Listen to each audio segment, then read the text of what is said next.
What's going on, guys? So today's video is going to be an interesting one. Now, I'm using the backdrop of the event that Ford invited me out to earlier this month in Detroit, Michigan to take a look at the all-new 2023 Ford Super Duty. Now, I know a lot of folks look at the truck from the outside and it doesn't look like it's that much of a departure from the current generation.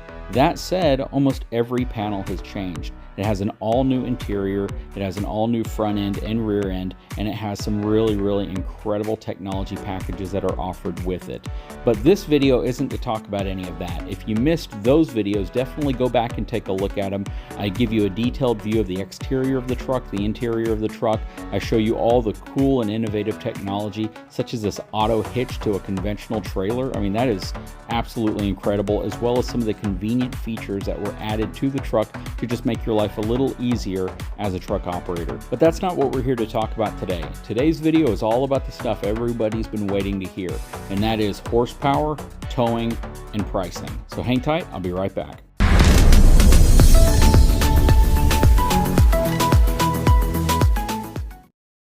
So with all the significant exterior and interior upgrades that the new 2023 Super Duty gets, I know that everybody was expecting colossal numbers. I mean, I was reading the comments, people were expecting some really crazy high numbers, and I don't think this truck is going to disappoint. First of all, best in class maximum available diesel gooseneck towing of 40,000 pounds. Best maximum available dual rear wheel gas conventional towing in a 350-3500 subset of 22,000 pounds. Best in class maximum available diesel conventional towing of 30,000 pounds. So let's break that down a little bit. 40,000 pound gooseneck towing. That is absolutely crazy. That is a number that no one ever thought pickup trucks would ever achieve. You look back 15-20 years ago, trucks had a maximum gooseneck towing of like 13,000 to 15,000 pounds. Now we're talking about light-duty trucks. These are all Class 3 vehicles and below with an actual gooseneck towing capability of 40,000 pounds. That means on some of these trucks, your gross combined weight rating is going to be upwards of like 50,000 pounds, which is absolutely crazy. Actually, more than that. So when you look at the gas conventional towing in a 350-3500 subset, that's comparing like the F350 to a Ram 3500, GM 3500 HD, those types of trucks. And to have a conventional towing rating of 22,000 pounds is pretty crazy. That isn't insanely crazy because the trucks have been at like 21,000 pounds for a long time. So 22,000 pounds, though it doesn't seem like much, again, if you look back 15 years, you're talking about trucks that had a maximum gooseneck towing of about 13,000 to 15,000 pounds. So you're not only, putting out crazy numbers today, but you're putting out insane numbers compared to how they were 15 years ago. On top of that, best in class available diesel conventional towing of 30,000 pounds. So what this essentially means is if you get a diesel equipped truck, you can hook up a travel trailer type trailer to your ball and tow up to 30,000 pounds off of the ball hitch of the truck. That's mind-blowing high. That is just crazy numbers. So when I was out there, Ford also revealed the fact that they're going to have two flavors of the 6.7 liter Power Stroke. They're going to have the standard as well as a high output version. Now the standard hasn't changed. Everything about the standard in terms of horsepower and torque has stayed the same. But what has changed is the fact that now you can get that high output 6.7 liter Power Stroke diesel engine, which is going to produce best in class 500 horsepower. You heard me right, 500 horsepower. And it's also going to have best in class 1,200 pound-feet of torque with that 10-speed torque shift transmission that they're pairing it to, which is insane. These numbers are absolutely incredible because, in the past, everyone always compared pickup trucks to pickup trucks. And, from a power torque perspective, they've never broken that 1,000 pound-feet of torque until, the last couple of years. But to see these trucks now going all the way up to 1,200 pound-feet of torque is insane. So a lot of folks might ask, do you really need that? And a lot of people may respond, no, you don't need that. But the reality of this world that we live in now is the fact that if you are using it for commercial towing applications or extremely heavy towing needs, the 1,200 pounds may not be needed. You might need 800 pounds worth. But having an engine and a transmission combination that can achieve that type of power means that if you're operating under that amount of power, then you have this head space. You have this area of buffer. Basically, you have the ability to tow more than your vehicle is actually going to be towing. So anytime I talk about towing travel trailers, RVs, fifth wheels, big trailers, anything like that, I always say you don't want to always go to your maximum. But because of the power numbers that these trucks are putting out, it basically makes that maximum so far above what you're likely to be towing with your truck that you now have that space, that wiggle room, that buffer that most people like in terms of kind of like a security blanket. If you're in your truck, you know your truck can do so much more than what you're doing with it. You now have that peace of mind to know that you're not overworking your truck. And again, 1,200 pound-feet of torque out of the high-output 6.7-liter Power Stroke with 500 horsepower. Also, let's talk gas. So, best in class, 430 horsepower and 485 pound-feet of torque. So, whenever you think of these HD truck wars, HD being your Class 3 pickup truck wars, you've seen these numbers subtly go up and up and up from all the manufacturers. It's basically one of those things where it's like a ping pong. They're just bouncing numbers back and forth, and each time, each manufacturer tries to outdo the other. The only one that doesn't seem to really be playing in the horsepower torque race like the others would be General Motors, who hasn't, really tried to approach that 1,000, or not really tried to approach, but hasn't tried to jump above that 1,000 pound-feet of torque mark. And they've been able to manage power pretty dang efficiently, considering they're not in that, over 1,000 pound-feet of torque game like Ram and Ford are in. So it's going to be really interesting to see how Ford manages that power, and if they manage it in an efficient enough manner to really outdo and outperform the other truck manufacturers, because I think that's what everyone expects. If you get a truck with 500 horsepower and 1,200 pound-feet of torque, especially if you're paying more for a high-output version of that vehicle, you're expecting it to truly be best in class. You're expecting it to have a significant towing difference, a significant maybe experience whenever you are towing, more ease, less concern that you're underpowered for whatever the task is. And with the current generation of Super Duty performing and throwing out the numbers that it throws out, do you really feel as if upgrading to a high output version is going to matter?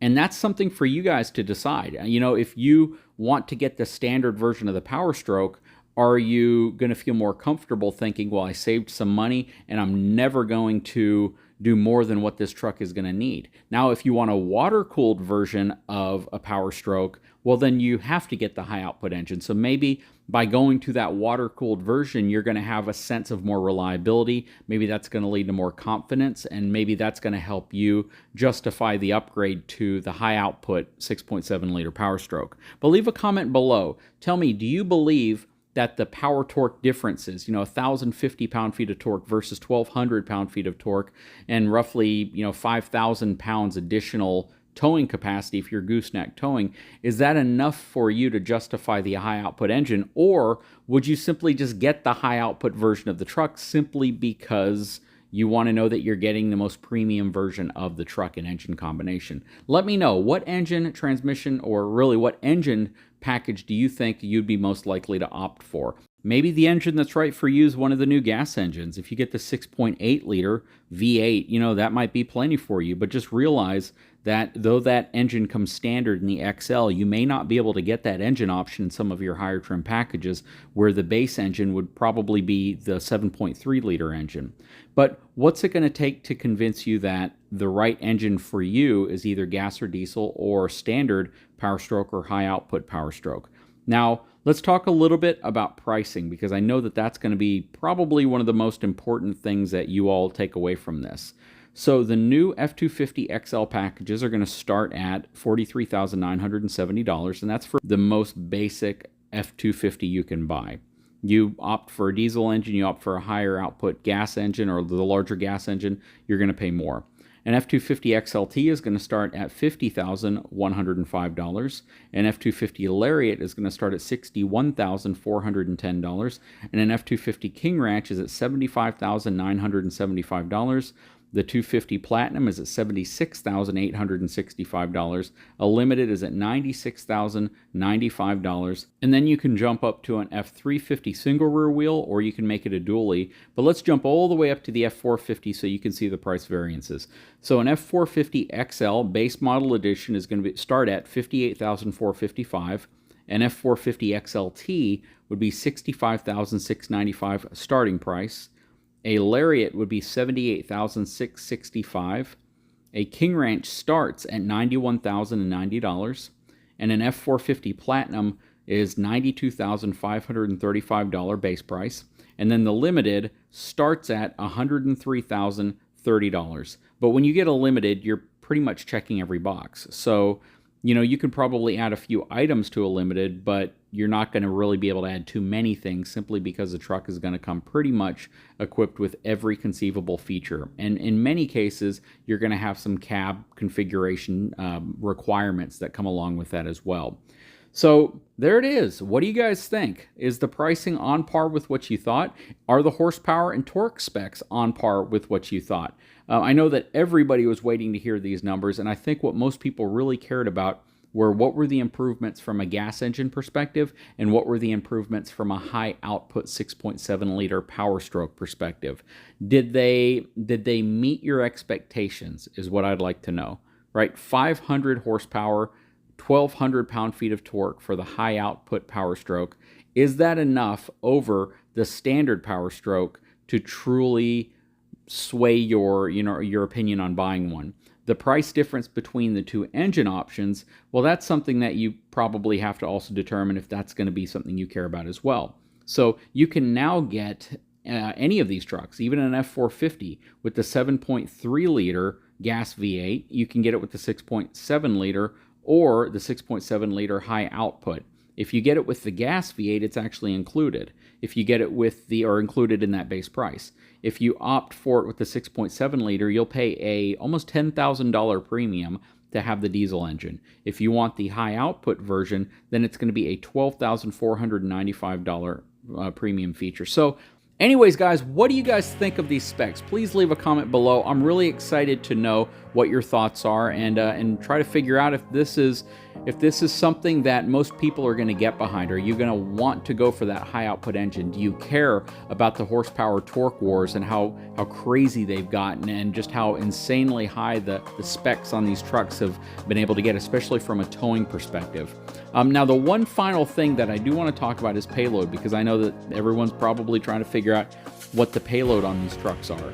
So from a payload perspective, the maximum payload numbers have also gone up on these trucks, which is pretty insane. So what that typically means is that they've had to finagle with the gross vehicle weight ratings, but if you look at things like an F450, you really can't do that, or even an F350 dually, because they all have that 14,000 pound GVWR.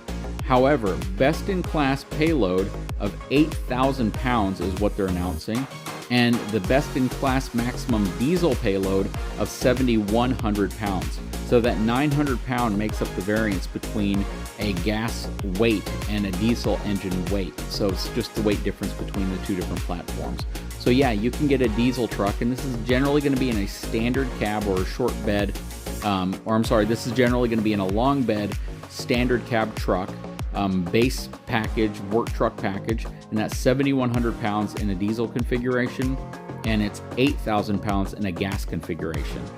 So again, let me know what you think of these numbers. Leave a comment below. I sure hope you've enjoyed this video. If you haven't had a chance, please take a moment, subscribe to my channel, give me a thumbs up, and we'll talk to you again very soon.